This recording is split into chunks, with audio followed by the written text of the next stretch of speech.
대표님, 일단 우리가 이제 주식을 투자하기로 결정을 했어요. 펀드가 됐든 주식이 됐든. 그러면 일단 투자자로서의 준비가 좀 돼 있어야 되잖아요. 어떻게 투자할 자격이 되는 건가요? 준비를 어떻게 해야 될까요?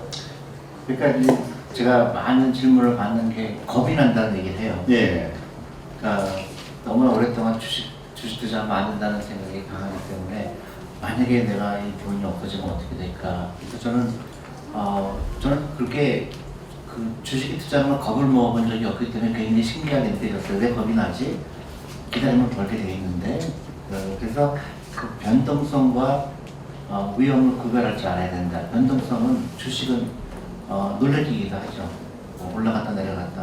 근데 그런 거를 그렇게 무섭게 생각할 필요 없다. 그렇기 때문에 여유자금을 하는 게 중요하고요. 매일매일 어차피 여러분들 커피 마시면 없어질 돈이잖아요. 그런 것도 시작하는 거예요. 어차피 없어질 돈부터 시작하자. 그래서 나한테 큰 부담이 안 되는 부분들. 그러니까 아까 말씀드렸듯이 내가 잘못된 소비가 있는 거를 소비를 투자로 바꾸는 그런 것부터 시작하면 좋을 것 같다는 생각입니다. 네. 일단 제가 어느 방송에서 대표님이 하신 말씀을 보니까 일단은 주식을 투자하기로 마음먹었다면 투자할 종목에 대한 리스트를 만들어놔라 이런 얘기를 하셨더라고요. 이게 무슨 뜻입니까? 그러니까 한 종목에 투자하는 건 굉장히 위험하잖아요. 네. 그런데 많은 사람들이 주식에 대해 부정적인 생각을 갖게 된 동기가 제가 물어보니까 한 종목을 샀더라고요. 근데 그 종목을 왜 사셨습니까? 하니까 대답이 굉장히 신기했어요. 친구가 사라고 해서 샀다. 아니면 신문에서 좋다고 해서 샀다. 굉장히 위험한 생각이죠.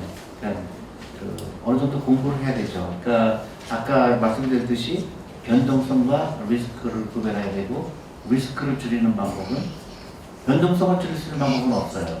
그건 내가 주식에 투자하는 사람 모든 사람의 마음을 알 수가 없기 때문에 변동성은 올라가다 내려갔다 내가 컨트롤 못하지만 위험은 내가 컨트롤할 수가 있죠. 어떻게 컨트롤하냐? 길게 보는 거. 또 하나는 뭐죠? 공부를 하는 거죠. 그 종목에 대해서. 그럼 리스크를 줄일 수 있죠. 우리가 친구랑 커피숍을 차릴 때 여러분들 어떻게 차리죠? 커피숍 차리려면 유동인구가 얼마인가, 그렇죠. 또 경쟁자가 얼마나 많은가, 그다음에 위치가 얼마 좋은 건가. 똑같죠. 주식도 똑같죠. 그 정도 공부를 안 하고 투자한다는 거는 사실 말이 안 되는 거죠. 네. 그러면 이제 우리 일반 개인 투자자들 같은 경우도 이제 그렇게 공부를 해야 되지만 우리 이제 메리츠 자산운용에서도 직업 펀드 매니저분들도 이제 뭔가 종목을 선택하고 기업을 분석하고 하기 위해서는 이제 뭔가 있어야 되잖아요. 공부를 하고 또 그거에는 대표님의 철학이나 이런 것들이 또 묻어나야 되니까 뭔가 교육을 대표님이 시키실 것 같다는 생각이 드는데 따로 펀드 매니저들에게 하시는 중요하게 여기시면서 시키는 교육 같은 게 있으신가요? 펀드 매니저도 제 말 안 들어요. 그래요? 진짜 중요한 거는 테크니컬 틀릴 수가 있어요. 그래서 신기하죠. 그 많은 기간 투자가가 있는데 어떤 사람은 팔고 어떤 사람은 사잖아요. 그죠? 네. 같은 회사인데도 어떤 사람은 좋게 보고 어떤 사람은 나쁘게 보는 거거든요. 그렇지만은 일관성이 있는 건 있죠. 철학이죠. 그러니까 롱텀 투자하는 거. 내가 만약에 펀드 매니저인데 주식을 매일 샀다 팔았다 한다 그러면 그 사람은 해고하겠죠. 그거는 지일 하면 안 되는 짓을 했기 때문에. 근데 그 철학을 유지하는 게 중요하지. 어떤 주식을 나는 주식을 좋게 보는데 펀드 매니저가 나쁘게 보는 건 할 수가 없는 거예요. 근데 그 사람의 철학이 틀린 거죠. 저는 펀드 매니저가 아니기 때문에 어떤 때는 입에 들어 왜 안 사지? 그럴 때가 있는데 저는 말을 안 하죠. 근데 그 사람들의 나름대로 펀드 매니저의 철학이 있는 겁니다. 그러면 대표님이 생각하시는 좋게 보이는 어떤 기업 혹은 산업 분야는 어디가 있나요? 그러니까 부가가치를 늘 수 있는 회사, 그 다음에 진입장벽이 있는 회사. 그러니까 내가 아무리 좋은 것도 내가 돈을 벌고 있는데 나하고 비슷한 회사가 나타나면은 못 벌잖아요. 예. 그러니까 경쟁이 들어오기 쉽지 않은 그런 회사들 빼서 이 회사가 갖고 있는 경쟁력이 특별하다든가 아니면 그 브랜드 네임이 중요하다든가. 예를 들어서 옛날에 코카콜라라는 주식 샀을 때는 워런 버핏이 얘기하는 거죠. 코카콜라라는 그 브랜드 네임이 워낙 스트롱한 거죠. 그런 기업 갖고 있으면 큰 돈 버는 식으로. 여러분들 영화 봤는지 모르지만 그 맥도날드 얘기 나오잖아요. 그 맥도날드 원래 주인은 그거를 100만 불에 팔잖아요. 네. 근데 그 사람은 100만 불을 주고 그 맥도날드라는 이름만 산 거거든요. 신기하죠. 그렇죠. 길게 볼 줄 아는 사람들은 그 맥도날드가 갖고 있는 그 밸류를 아는 거죠. 신기하죠. 투자할 때는 그런 거를 볼 수 있는 그런 능력을 키우는 게 되게 중요하죠. 그래서 그 아이들하고 주식 얘기하는 것도 굉장히 중요하다고 생각해요. 아이들이 그런 눈을 뜨게 되는 거죠. 왜 이 주식을 투자할까? 그 다음에 우리 아이들도 게임도 많이 하잖아요. 게임하는 회사를 나보다 훨씬 더 이 회사의 경쟁력에 대해서 알 거예요. 그럼 그 아이가 야, 이 게임은 어느 회사가 만들었니? 우리 그 성장 회사니? 거기 우리 투자해볼까? 손해보면 어때요? 10,000원 주고 샀는데 5,000원 됐다? 계속 살 건데? 그런 여유가 생기죠. 근데 그 아이가 예를 들어서 10살 때부터 투자했는데 30살 되면 20년 투자한 거잖아요. 그 돈은 크게 돼 있을 겁니다. 그건 좀 생각을 못했던 부분이네요. 네. 그냥 보통 게임 하지 마, 막 이렇게 하는데 네. 그냥 그 주식 한 주라도 사주면서 같이. 그래서 미국에서는 그런 게 굉장히 자연스러워요. 그러니까 아이한테 이 물건을 사줄까, 이 장난감을 사줄까, 그럼 장난감 만드는 회사에 주식을 사줄까. 근데 그렇게 한 사람들은 주식 가격이 뭐 10% 떨어졌다 그래서 20% 떨어졌다 그래서 큰 걱정할 거 아니죠. 얘가 앞으로 대학교 갈 때 10년 후에는 큰 돈이 돼 있을 텐데 이 회사는 계속 돈을 잘 벌고 있는데 시장하고 좀 나하고 떨어질 필요가 있어요. 기업을 보는 거거든요.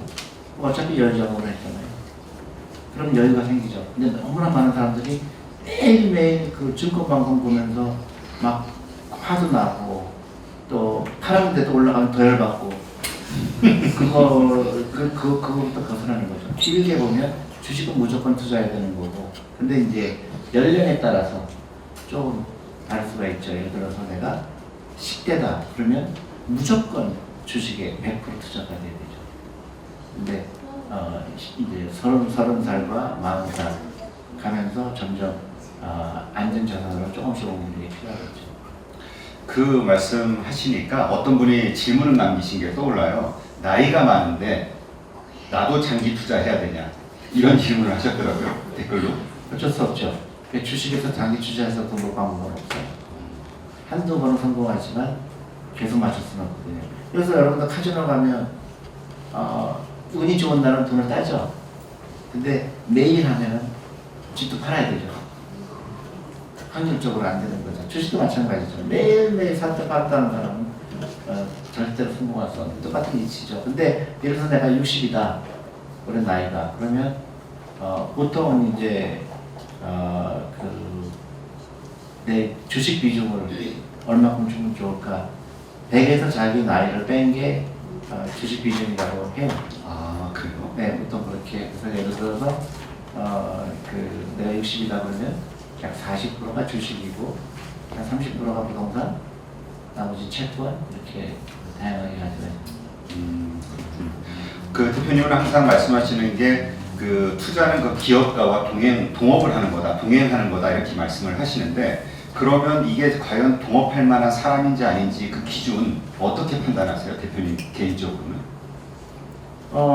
여러 가지 방법이 있죠. 이게 그 대주주의 그동안 그 히스토리, 그동안 어떤 일을 했는지, 그다음에 그 경영진이 그동안 그 어떤 주주의 이익을 위해서 어떤 일을 했는지. 근데 많이 만족 안 할 분도 많을 거예요. 그것 때문에 투자 안 한다는 분도 많은데 과거는 더 나빴죠. 근데 그거는 이제 그 경제의 발전이 생기면서 그거는 또 많은 발전이 있을 거라고 생각하고요. 그것 때문에 한국 주식이 싼 이유도 되죠.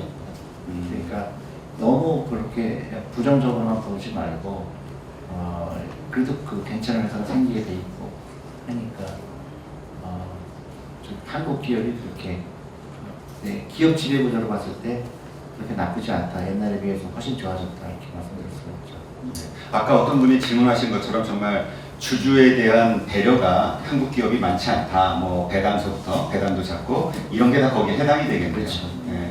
그러니까 그러한 이유들 때문에 한국 기업의 현재 주식 평가가 낮게 돼 있는 것이다. 그런 것들이 되죠. 예. 그러니까 배당을 안 해주는 것 때문에 그게 하나의 마이너스적인 요소도 될 수 있지만 그것 때문에 오히려 주식을 싸게 살 수 있는 기회다. 그럴 수 있죠. 근데 이제 어차피 시간이 지나면서 이렇게 주주들이 깨어나는 점점 지식이 많아지고 하면서 점점 주주에 대한 우대 정책이 펼쳐질 수밖에 없다라고 어떤 분은 또 이야기하시더라고요. 100% 맞는 얘기죠. 그러니까 예를 들어서 지금 한국 국민의 10%밖에 주식 투자를 안 하잖아요. 그러니까 신문에 나는 거 뭐 어떤 기업이 어떻게 됐고 어떻게 됐고 나머지 90%는 관심이 없는 거죠. 근데 만약에 미국처럼 모든 사람이 주식 투자를 당연히 여기게 되면 훨씬 더 효과가 있는 거죠. 그런 잘못된 걸 고치는 거에 대해서 그 80%의 국민이 얘기하는 거와 10%의 국민이 얘기하는 거와 다르죠. 그거 가만히 생각해 보세요, 여러분들. 여러분들 부자가 되고 싶은데 그 한국에 있는 부자들은 어떤 사람들이죠? 한국의 부자들은 어떤 사람들이죠? 주식 많이 갖고 있는 사람이에요. 그죠? 그 주식이 시가총액이 그게 늘어나서 부자가 된 거잖아요. 똑같이 여러분도 생각하는 거예요.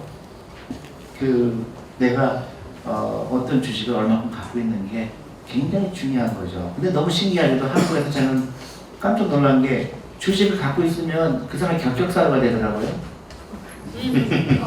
예를 들어 청문회 같은 데 보면 당신 주식을 왜 이렇게 갖고 있어? 그래서 저는 깜짝 놀란 거예요. 주식을 안 갖고 있는 게 문제 아닌가요? 나라를 운영할 때 주식을 안 갖고 있는 게 문제가 되죠. 그게 뭐냐면 아직도 금융 문명에서 벗어나지 못하기 때문에 너무 신기하더라고요, 그런 게. 그러니까 그게 왜 그러냐? 공부만 했기 때문에 그래요. 공부만 했기 때문에 다른 거를 인정하지 못하는 거죠. 그게 가장 잘못된 나라가 일본이고 한국이 두 번째인 거죠.